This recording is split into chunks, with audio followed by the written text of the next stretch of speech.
கிருஷ்ணர் சுதாமாவின் தெய்வீக நட்பு சிறுகதையின் 7 பாகங்களின் கதை சுருக்கம். முதல் பாகத்தில் சுதாமா மனைவி கொடுத்த அவள் பொரியை எடுத்துக்கொண்டு கிருஷ்ணருக்கான அவரது மாளிகைக்கு போகும் காட்சி. இரண்டாம் பாகத்தில் கிருஷ்ணர் சுதாமாவிற்கான ஓடி வரும் காட்சி.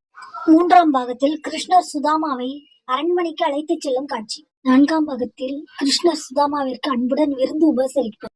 ஐந்தாம் பாகத்தில் கிருஷ்ணர் சுதாமா கொண்டு வந்த அவள் பொரியை உண்ணும் காட்சி. சுதாமாவும் கிருஷ்ணரும் தங்கள் பாலிய நினைவுகளை பற்றி பேசும் காட்சி. ஆறாம் பாகத்தில் கிருஷ்ணரின் அன்பையே பரிசாக கேட்கும் சுதாமா விடைபெறும் காட்சி. ஏழாம் பாகத்தில் சுதாமா கிருஷ்ணரிடம் விடைபெற்று வீடு திரும்பும் காட்சி.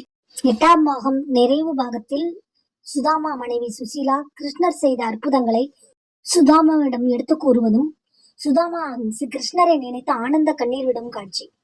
கிருஷ்ணர் சுதாமா நட்பு உலகம் போற்றும் இடையினேற்ற தெய்வீக நட்புக்கு உதாரணமாக இருக்கிறது. முழு கதையும் ரொட்டீன் லைஃப் வித் காமெடி சேனலில் காணலாம் நண்பர்களே. வணக்கம். இப்பொழுது கதைக்குள் செல்லலாம் நண்பர்களே. சுதாமா வருவதை எதிர்பார்த்து காத்திருந்த அவர் மனைவி சுசீலா ஓடிவந்து கால்களில் விழுந்து வணங்கி ஆனந்த கண்ணீர் வடித்தார். சுவாமி, நீங்கள் கிருஷ்ணரை சந்திக்க சென்ற பிறகு நமது வீட்டில் பல அற்புதங்கள் நிகழ்ந்தது. நமது இல்லம் படிப்படியாக மயில்கள் ஆடும் குயில்கள் பாடும் சோலை நடுவில் தாமரை தடாகம் அமைந்த மாளிகை உருவாகிவிட்டது. தங்கத்தால் வேய்ந்த கூரையும் நவரத்தினம் பதித்த தூண்களும் பளபளக்கும் பட்டு திரைச்சீலைகள் அமைந்த மாளிகையில் வைரங்கள் மின்னும் அணிகலன் நிறைந்த பேழையும் பட்டாடைகளும், மேலும் மாளிகையில் உணவு உண்ண தங்கத்தால் ஆன ஆசனங்களும் பால் பழம் பலகாரங்கள் பட்சணங்கள் உடன் அறுசுவை உணவும் அந்த மாளிகையில் நிறைந்து இருந்தது.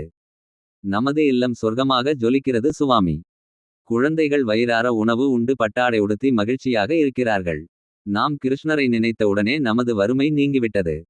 கிருஷ்ணர் மக்களை கண்கலங்காமல் காப்பது போல் நம்மையும் காத்து ஆசிர்வதித்து விட்டார் என்று சுசீலா ஆனந்த கண்ணீரோடு கூறினார்.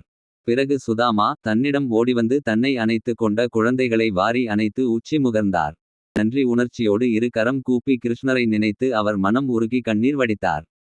கிருஷ்ணருக்கு ஏற்ற தாழ்வு மனப்பான்மை கிடையாது. மக்களிடமும் பசுக்கள் பறவைகள் மற்றும் ஜீவராசிகள் மீதும் பற்று பாசமுள்ளவர். சுயநலமற்ற நட்பு அன்பு பணிவு மற்றும் தெய்வீக உணர்வுக்கு சான்றாக இந்த கதை இருக்கிறது. நண்பர்களே, கிருஷ்ணருக்கும் சுதாமாவுக்கும் இடையேயான நட்பு உலகம் போற்றும் ஈடு இணையற்ற நட்புக்கு சான்றாக இருக்கிறது. கிருஷ்ணர் சுதாமா தெய்வீக நட்பு உலக புகழ்பெற்றது. இது சாதி மதம் செல்வம் உயர்வு தாழ்வு பார்க்காமல் இதயத்தாலிணைந்த உண்மையான நட்பிற்கான சிறந்த உதாரணமாக கருதப்படுகிறது. கிருஷ்ணர் வாழ்க்கையில் நிகழ்ந்த இந்த நிகழ்வு மக்கள் அனைவருக்கும் பாடமாக இருக்கிறது. கிருஷ்ணரின் அன்பு எல்லையற்றது. இந்த உண்மையை நாம் கிருஷ்ணரின் வாழ்க்கையில் நிகழ்ந்த இந்த தெய்வீக நட்பின் மூலம் உணர்கிறோம். உண்மையான நட்புக்கு ஈடு இணை இல்லை. இந்த தெய்வீக நட்பின் கதை முடிவுற்றது. இந்த தெய்வீக நட்பை தாங்கள் எப்படி உணர்கிறீர்கள் என்பதை கமெண்டில் சொல்லுங்கள். ரொட்டீன் லைஃப் வித் காமெடி சேனலின் அன்பு வணக்கம். நன்றி.